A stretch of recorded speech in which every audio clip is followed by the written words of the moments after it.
Hello मेरे प्यारे बच्चों, कैसे हैं आप सब। तो स्वागत है आप सबका फिर से ही हमारी यूट्यूब चैनल हिंदी क्लासेस में।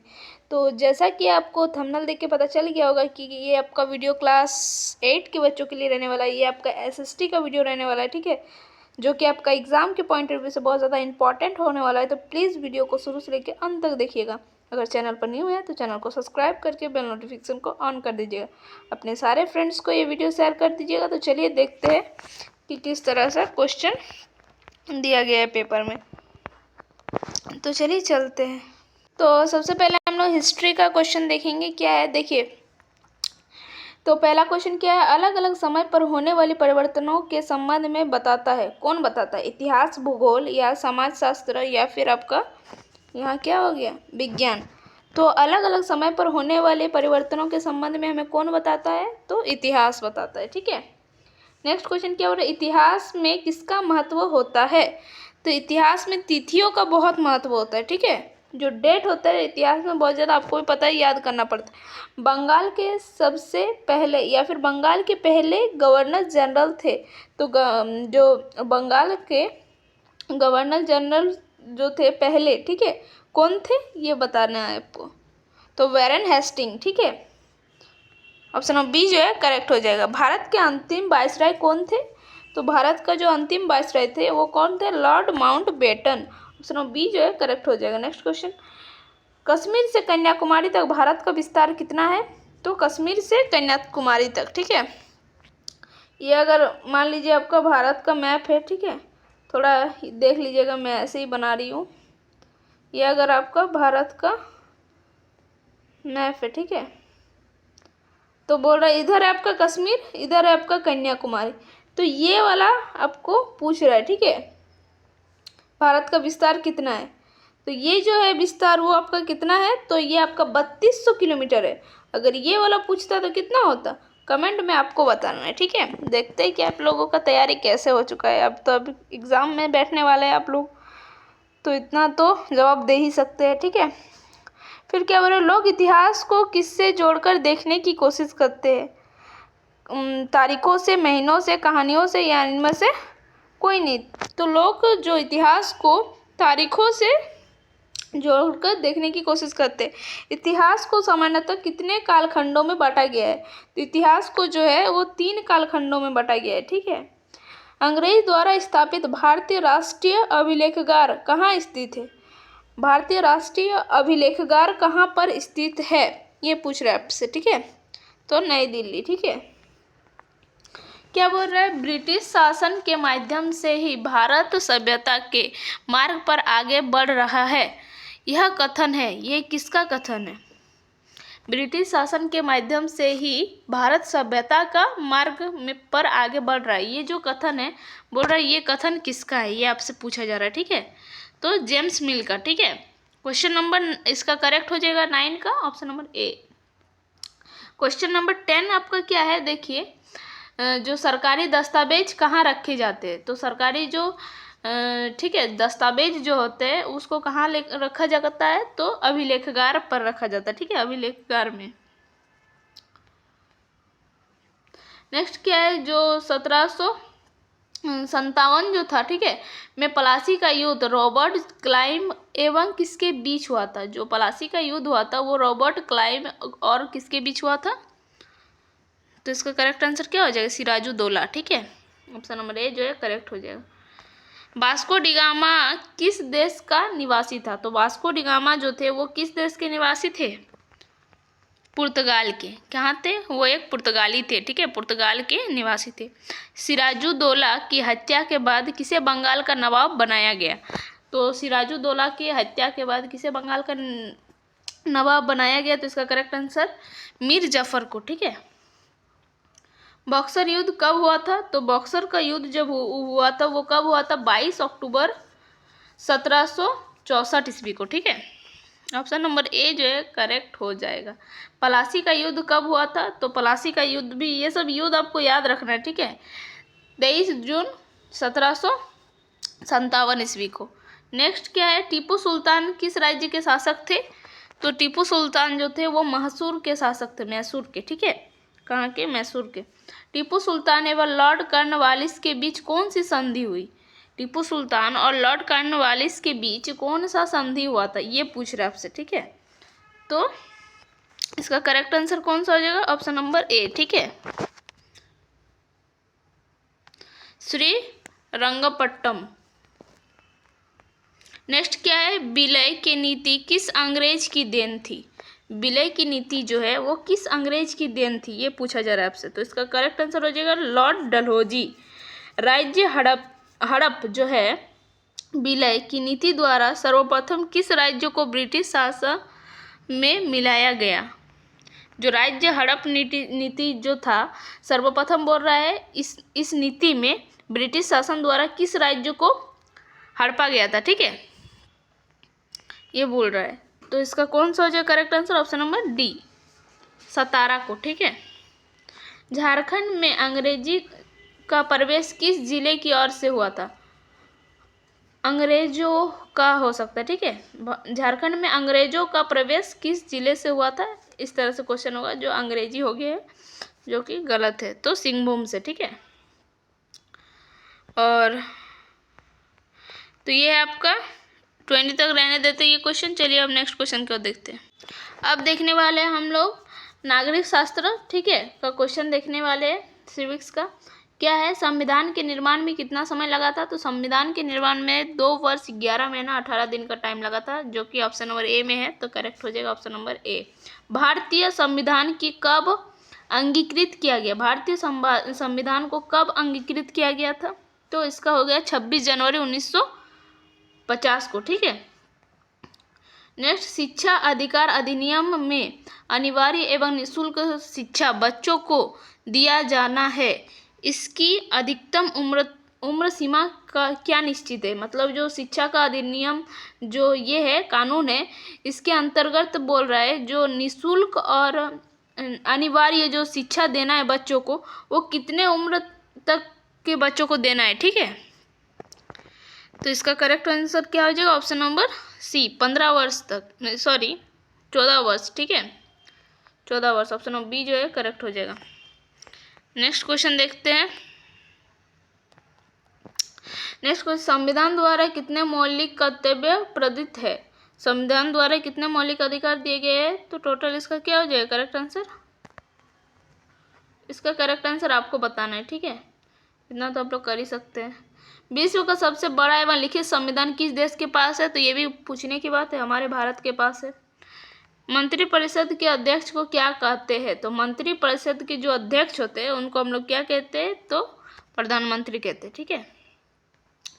भारतीय संविधान में नागरिकों को दिए गए अधिकारों को क्या कहते हैं, तो भारतीय संविधान में नागरिकों को दिए गए अधिकार को हम लोग मौलिक अधिकार के नाम से जानते हैं। क्या अधिकार, मौलिक अधिकार। फिर नेक्स्ट क्वेश्चन क्या, राष्ट्रीय ध्वज एवं राष्ट्रगान का आदर करना कहलाता है, तो क्या कहलाता है, वो मौलिक कर्तव्य में आता है, हमारे राष्ट्रीय ध्वज और राष्ट्रगान का आदर करना वो हमारा मौलिक कर्तव्य है, ठीक है। मानव अधिकार दिवस किस तिथि को मनाया जाता है, तो 10 दिसंबर को, ये भी पता होगा आप लोगों को, ठीक है। नेक्स्ट क्वेश्चन क्या बोल रहा है, भारतीय संविधान के प्रारूप समिति के अध्यक्ष कौन थे, तो कौन थे ये आपको बताना है, तो डॉक्टर भीमराव अंबेडकर, ठीक है। नेक्स्ट क्वेश्चन, क्वेश्चन नंबर 11 क्या, भारत एक क्या है संप्रभु राष्ट्र बना था, संप्रभु राष्ट्र भारत कब बना था, तो 15 अगस्त 1947 को, तो इसका करेक्ट आंसर कौन सा हो जाएगा, ऑप्शन नंबर सी। ये सब क्वेश्चन बहुत आसान है।